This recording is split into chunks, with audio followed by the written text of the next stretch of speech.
T'es-tu tanné de jouer tes monstres comme ça devrait pas? Ben, on va parler de ça aujourd'hui. Hey. Oh, une petite jasette sur le sol, c'est bien. Salut Guillaume. Salut Vince. Salut les gens à la maison. Yes, bonjour tout le monde. Aujourd'hui, on parle spécifiquement, tu vois, on parle encore de monstres, puis de comment les jouer. Au-delà de planifier une rencontre, tu sais, on a parlé de ça pas mal la dernière fois, exemple, utiliser les monstres de façon un peu créative, mais là, on va parler de la psychologie des monstres. Ou plutôt leur façon de penser puis de fonctionner quand il y a des aventuriers, mais peut-être quand il n'y en a pas aussi. Là. Ouais, ben c'est surtout aussi juste comme ça va être quoi l'approche du monstre, ça va être quoi sa stratégie en combat. Parce que dans le fond, là, un truc que j'ai remarqué, puis ça vient du fait que là, pas longtemps, j'ai découvert justement le blog de Monsters Know. Ça, si vous voulez checker ça sur Internet, là, themonstersknow.com. C'est un gars là, qui fait un blog, puis il a même sorti un livre qui parle de tu sais que finalement que les monstres, ils savent comment utiliser leurs propres atouts. C'est dans le sens que nous, on essaye de jouer les monstres le mieux qu'on peut avec les caractéristiques qu'ils ont, mais des fois, on se rend pas compte de certains détails assez subtils. Des fois, t'as juste checké ton monstre 20 minutes avant ta game, t'es juste ah ben les gars. Ouais, là, tu vas faire tes affaires, puis ton monstre, il verge, mais le problème. Mais c'est là, c'est ce qui fait qu'un monstre qui, a priori, a l'air d'être rien de plus qu'une brute. Tu regardes le stat block, là, le gars, le monstre, il verge 3 fois, puis c'est pas mal ça qu'il fait, tu sais. Puis là, tu fais, ouais, mais là, c'est un peu plate. Ça veut dire que tous les monstres qui vergent 3 fois, ben, ils se ressemblent beaucoup en gameplay, right?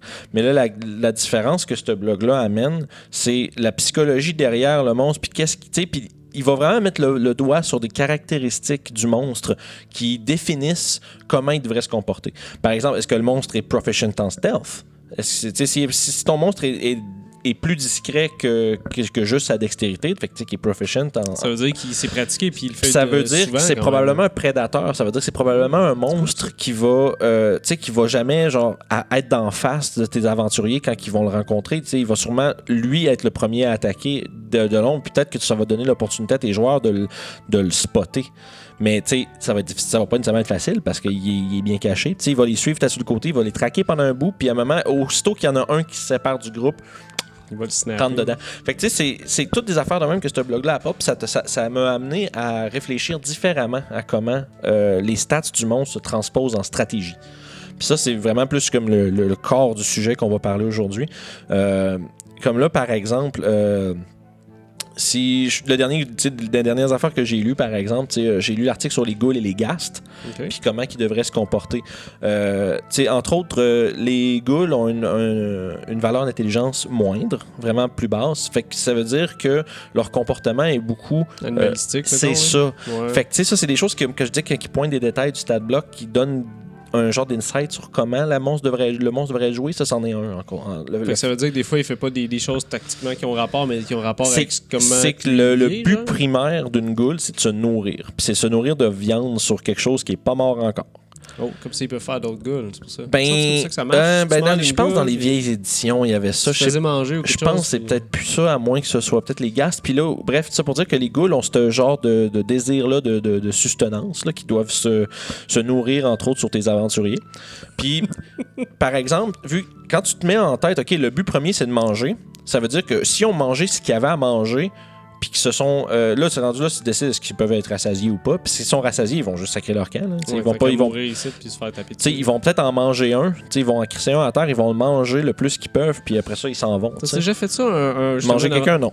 Non, mais je veux dire, un aventurier qui se fait damner, puis le monstre commence à le manger là. Ça, c'est ce que je fais pas assez souvent. Ça, c'est méchant à Simonac. Puis je pense que...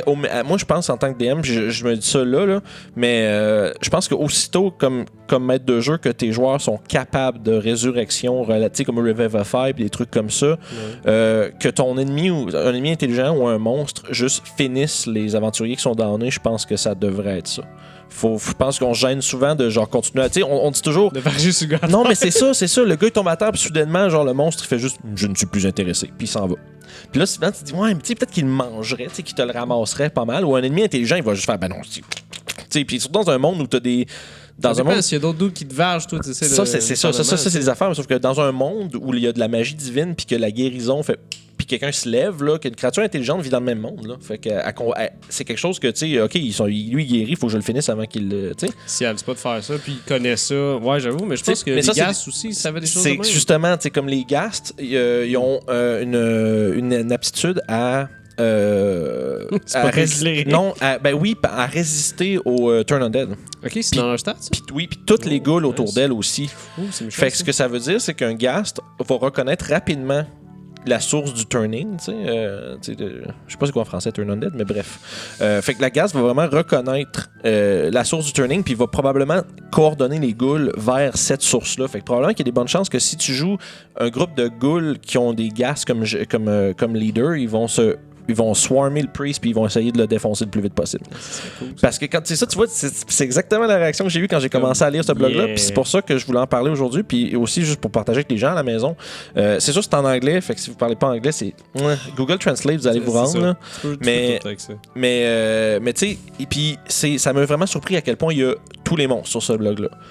Fait que, ça va faire longtemps que le gars fait ça. Ouais, je pense que ça fait depuis que 5e est sorti ou avant ça, même peut-être. Là. Mais tu sais, puis c'est surprenant parce que si tu veux planifier un encounter avec un monstre, puis tu fais, ouais, puis tu sais, j'aimerais vraiment se servir de ce monstre-là, mais je vais être sûr de pas rater ma shot.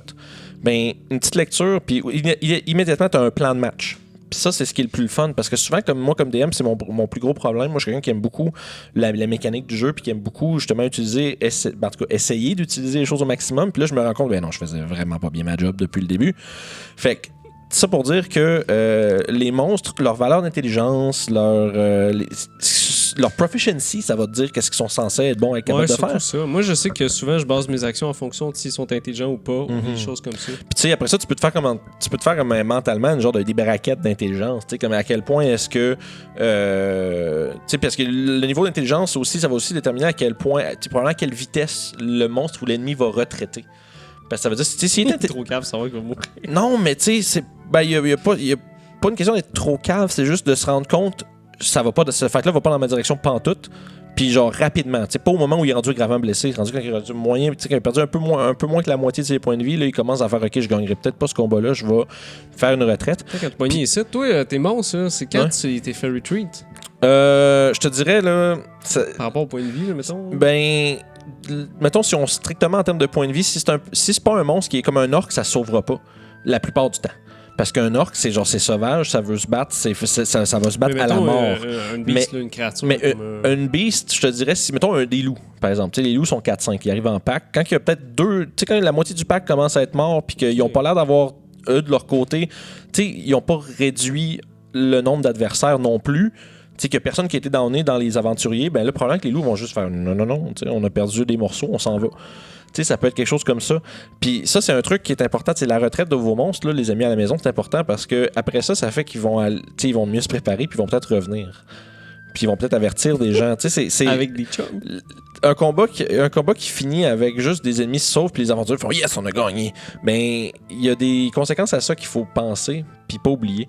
Puis tu sais, c'est aussi ça se peut qu'il y ait des ennemis des monstres qui retraitent avec l'espoir qu'ils se fassent suivre pour leur faire une embuscade plus loin. Je sais que les gobelins font ça souvent. T'sais, par exemple, les gobelins, ils vont sauter à 4-5 sur quelqu'un. Aussitôt qu'il y en a un qui se fait péter, les autres devraient tous s'en aller. Moi, je pense que c'est une certaine manière cool de faire parce qu'ils ont, en plus, tu dis, ils ont disengage en bonus action, ils ont dash en bonus action, ils ont hide en bonus action. Fait qu'ils font juste, ils se poussent puis ils se cachent. Puis aussitôt que les aventuriers courent après puis ils les cherchent, puis ils trouvent pas, puis là ils sont rendus où, merde, puis là ça arrive dessus puis ça recommence, tu sais, parce que à fond le combat est comme pas vraiment. Il y a des gobelins cool dans la jungle de Ch'toul en plus. Oui, des Batiri. Ouais, ils se mettent en comme de forme de totem, là, genre un par-dessus l'autre. Là, ça doit être infernal se promener là-dedans. Ouais, ben on a fait une portion de ça. On a comme commencé un bon bout de Tomb of Annihilation. On s'est battu contre des Batiri. Puis je me rappelle bien, c'est comme ça que j'ai perdu mon Goliath. Là, c'est fait tirer des fléchettes. Mais c'était juste ça varge fort. Puis quand ils sont en tas, man, ils te vargent. Ils ont des grosses attaques parce qu'ils se montent un par-dessus l'autre comme des blocs Lego. Là, puis après ça, c'est comme des gros blocs Lego avec des épées. Fait que tu sais, c'est quand même tannant. Fait que tu sais, tout ça pour dire, essentiellement, là, les monstres, ils ont une façon qui devrait se battre de façon tactique, comme on va dire qui est optimale. Une tactique propre à eux. C'est ça. Fait que tu sais, puisque c'est ce qui faisait qu'à un moment donné, j'ai eu un flash, puis je me disais, tu sais, tu sais, je me disais, vraisemblablement, j'ai pas d'inspiration, j'ai pas d'idée sur comment faire que, tu sais, un ogre puis un troll se battent-tu pareil. Faudrait qu'on fasse ça, une jasette de ça, pas d'inspiration. Qu'est-ce que tu fais? Ouais, ben c'est ça, où tu trouves tes trucs. Puis à un moment donné, je me suis juste mis à chercher. Tu sais, je me rappelle plus c'est quel monstre exactement où j'ai commencé à consulter ce blog-là, mais j'ai comme fait juste chercher le monstre en question, puis j'ai essayé de lire sur comment tu t'en sers. Tu sais, qu'est-ce que tu fais pour que ce monstre-là soit intéressant. Puis je suis tombé justement sur The Monsters Know. Puis c'est là que je me suis rendu compte, oh boy, il y a tout là-dessus ou presque. Là. Tu sais, il y a des tactiques pour tous les géants. C'est comme toutes les sortes? Oui, parce qu'ils ont fait un article, tous les géants breakdown un après l'autre, comme les Hill Giants, comment ils vont se battre. Le Cloud Giant, c'est plus comme un trickster avec de la magie, fait qu'il va pas nécessairement vouloir se battre tout de suite, parce qu'il couvre pas juste les tactiques de combat, c'est le comportement du monstre. Tu sais, comme par exemple que les Storm Giants, c'est souvent des good guys, la plupart du temps. Ouais. Fait qu'ils vont souvent être plus portés à négocier ou à arrêter. Comme mettons, ils vont être juste moderately, ce qu'ils appellent moderately wounded. C'est peut-être il va perdre le tiers de ses points de vie, puis il va immédiatement il va faire OK, attends un peu, on va essayer de trouver un terrain d'entente, puis il va essayer de négocier avec les joueurs à ce moment-là, puis il va espérer le plus possible ne pas les tuer. T'sais, il va essayer de pas tuer ses adversaires. Même chose pour les Tréants. Les Trent, tu sais, les arbres. Les Ents comme dans Seigneur des Anneaux, là, mais. Je pensais que c'était des sortes de fourmis. Non, c'est les Treant, c'est genre. Parce qu'il n'y a pas le droit de les appeler les Ents, fait que bref.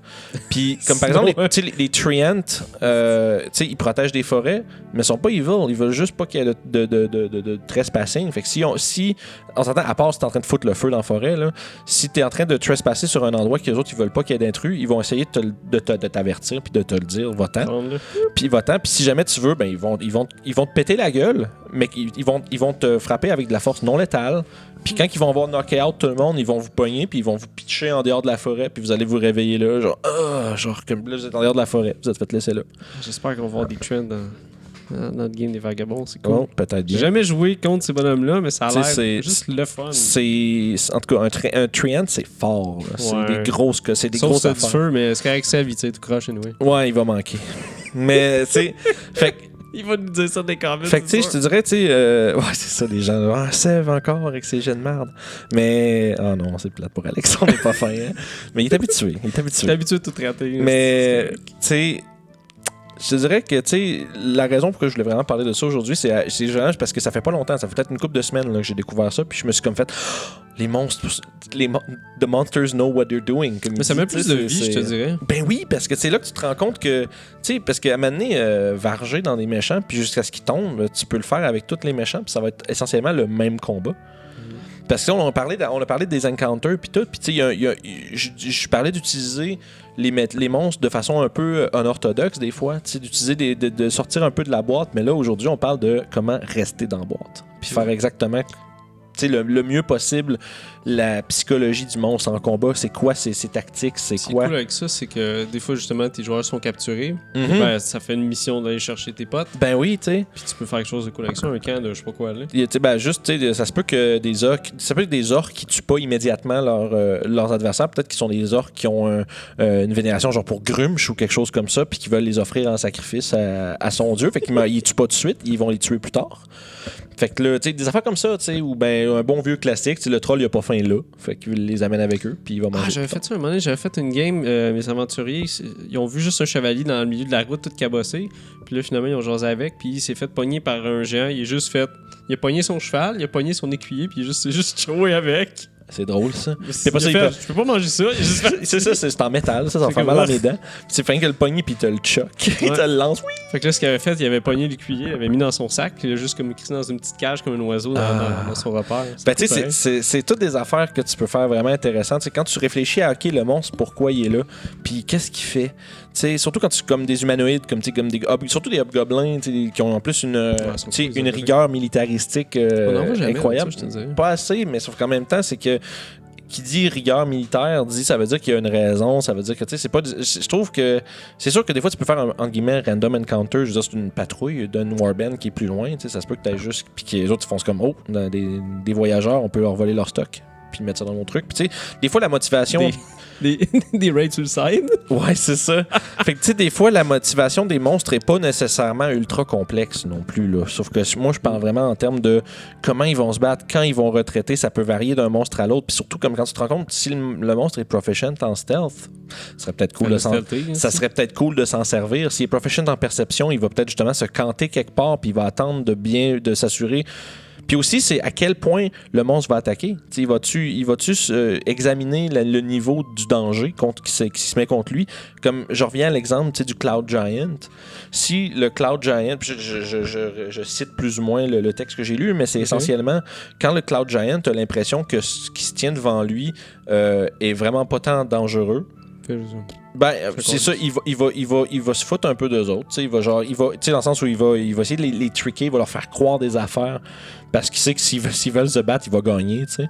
Mais l'affaire, c'est que c'est aussitôt qu'il se rend compte que les aventuriers qui sont devant lui sont un réel danger pour lui si jamais il décide de lui sauter dessus. Tu vois qu'il va. Comment je dirais, c'est vraiment écrit, il va maintenir une distance de tant de pieds minimum pour être sûr que les autres se rendent pas à lui puis que lui peut se pousser. Il y a Fly, il y a Fog, il y a plein d'affaires qu'il peut utiliser. Cool. Fait que c'est le fun parce que ça te donne un bon review des habilités du monstre. Moi, c'est ce que j'aime le plus de ça, c'est que tu te rappelles, il oublie pas, il est écrit, il faut pas oublier, il y a Fog Cloud, si jamais il veut retraiter, Fog tout le monde, il se met à fly et puis il s'en va. C'est que là, tout le monde est dans le brouillard, tu peux pas le... Bye bye! Ouais, ben c'est ça, tu te rends compte, moi, si tu penses pas à ça, genre, c'est comme si c'est un aspect du monstre qui est perdu, tu sais. Ah, un dernier truc avant qu'on boucle ça. Yes. Moi, j'ai un truc pour ça. Quand on est en combat, puis je sais pas trop ce que le monstre va faire, mais je m'en vais pisser. Tu te donnes du temps pour réfléchir. Pendant que tu pisses, bon, qu'est-ce qu'il faut faire, c'est ça. Ça marche moins bien quand t'as un show YouTube, par exemple. Ouais, on va mettre des boquettes, c'est correct. Mais fait que tu sais, tout ça pour dire, si vous avez l'envie d'aller le lire, là, faites le tour de Monsters No. Vous allez le trouver tout de suite. C'est incroyable. Le gars, il a sorti des livres, tu sais, paperback, hardcover. Tu peux le commander pour l'avoir un peu comme un livre des monstres, mais un livre de stratégie des monstres. Fait que, tu sais, fait que sur ça, profitez-en, faites la lecture un peu, puis dites-nous à quel point, justement, vous différenciez les différentes stratégies entre les monstres. Si vous ne connaissiez pas ce titre-là, comment vous faites pour planifier la psychologie de votre monstre en combat? C'est quoi ses tactiques? Comme d'habitude, on est toujours super intéressé à vous lire. Fait que, puis volez vos idées. Puis pas mal, puis on vole les idées. Puis la semaine prochaine, on fait quoi? On check quoi? On jase de quoi? Je me rappelle plus de quoi qu'on jase. La musique. L'ambiance et la musique dans les jeux de rôle. Fait que manquez pas ça. Puis on va... une petite discussion sur la musicalité des choses. Fait que d'ici là... Ben, on se reprend. Salut.